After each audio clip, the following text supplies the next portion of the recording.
Hi, I'm Laurel, and I made this.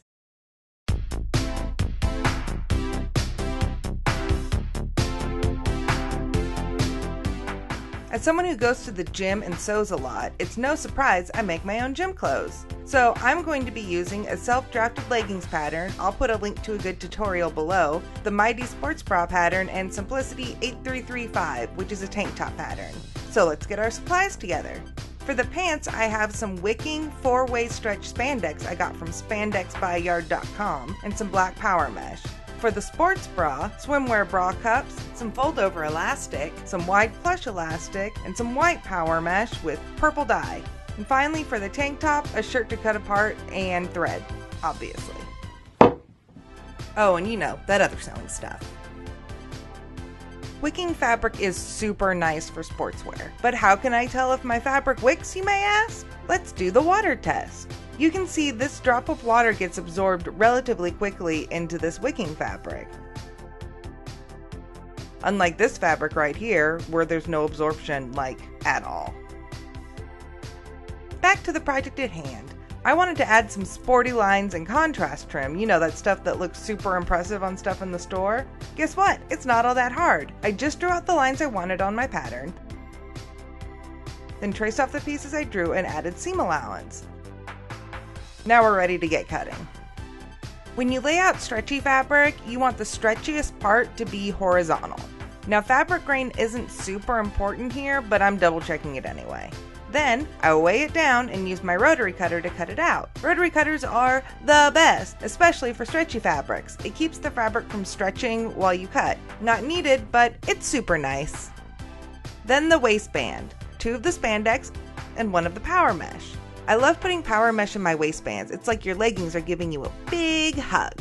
Now that the pants are cut out, let's bring out that fold-over elastic. I'm using this to make contrast flat piping. I just pin it around where I want it to go, then sandwich it between the other pants piece. Then I serge them together and repeat with the other piece. Now to make it look even fancier, I'm top stitching the seams down with contrasting thread on my cover lock machine.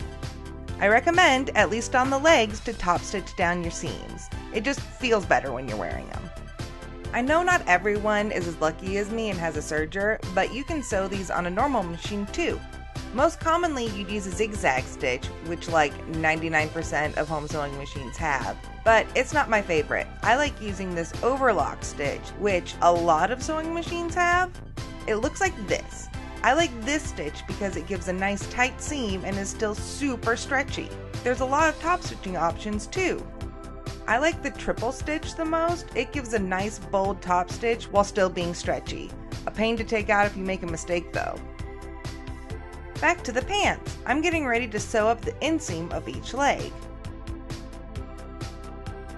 And now I'm top stitching down that inseam, which is a pain in the butt. But we do what we must for long-term comfort. You can see that because of the tube, I've got to bunch up the tube as I sew until I get to the end, when I can release it from its prison and unfeed it out of the machine. Next, I pin up the 2 legs to sew up the crotch seam. Man, I hate the term crotch. Anyway, I make sure the seam with the piping is lined up before stitching both pieces together. I'm not using elastic in my waistband, so I cut off a little bit of the power mesh at the top of the waist to tighten up the top of the waistband to help keep them up. Then I pin it to one side of the waistband. I'm going to sew up the short ends of both waistband pieces, then top stitch them down. Once that's done, I sew the top of the waistband. Now I'm top stitching this down too, with the seam turned to the side with the power mesh. This will be the inside of the waistband. Now that that's done, I divide the waistband and the pant into 4 and then pin those together before I sew to keep the waistband stretchiness even. Then top stitch this seam down. With that done, the only thing left to do is hem the bottom. I press up a 1-inch hem, then use my cover lock to stitch the hem. And these are done. Looking pretty fancy.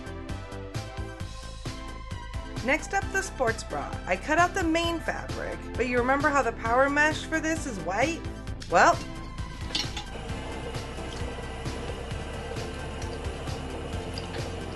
not anymore. Now it matches all the other purple stuff. This is the back of the bra, by the way. With all the fabric cut and the elastics in hand, we can get started. Oh, and the bra cups. Now the bra cups aren't mentioned in this pattern, but they add a nice shape and modesty. To put them in, I grabbed the inner layer piece and marked out the seam allowance and the center so I know where to position the cups. Then I squish them flat and pin them in place with lots of pins.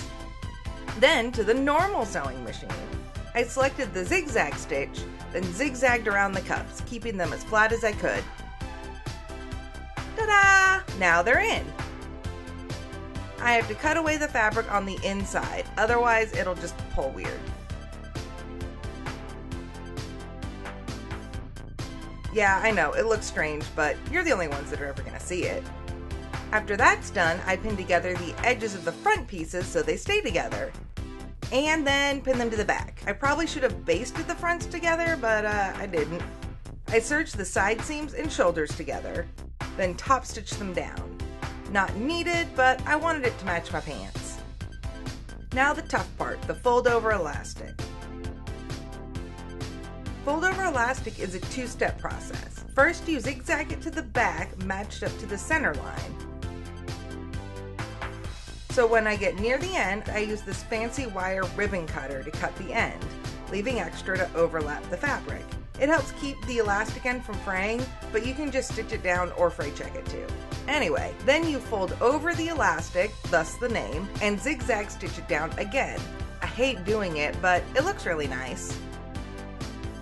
I did this to all the top edges. It probably would have helped if I basted the layers together. Just the pins, not the smartest idea. With that done, I now measured out the plush elastic. This will make the bottom band. I actually basted this bottom together before putting the elastic on, mostly to help me line up the bottom elastic. So I lined the center of the elastic to the center of the bra, overlapping the bottom edge by about 3/8 of an inch with lots of pins. There should be leftover tabs at each end. The bottom band gets zigzag stitched on, then the overhanging tabs get stitched together and the seam allowance edges top stitched down like so. Finally, I trim off the extra fabric along the bottom and then this is finished. Now the last garment, the tank top. I'm going to be using this shirt from one of my Loot Crate boxes. So I grabbed my pattern and a chalk marker and another black shirt that I don't care about. I'm stripping it for parts, well, for binding. The first thing I want to do is find the center of my shirt to make sure to keep it even. You might notice my shirt is narrower than the pattern. I've made this tank from scratch before, and I like it. And now I'm using it for its armholes. I used the chalk marker to trace the front armholes on each side, then do the same to the back.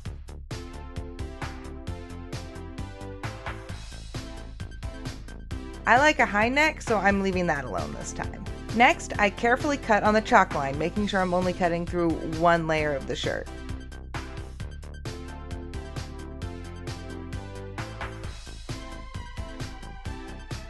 For the binding, I'm cutting 2-inch strips from the bottom of that other shirt. I'll be folding these in half. One should be enough. Then, I measure the binding around my new armholes. Nope, need a second one. I guess they're kind of big armholes. I take the binding strip and iron them in half to keep them from being too unruly. Now, I'm measuring around the binding again, stretching it just a little, then cut both binding strips to the right length. I stitch these ends together so I have 2 circles, one for each arm. I then do that whole divide into 4 and pin together thing again. Now they're ready to stitch on, so I serge them together, making sure to stretch the binding even with the armhole so it goes on smoothly. Once this is done, I iron the binding down, then top stitch the seam down. I can do this on a normal sewing machine with a straight stitch because t-shirt material doesn't need to stretch that much. And now it's done, a fast way to make a workout top.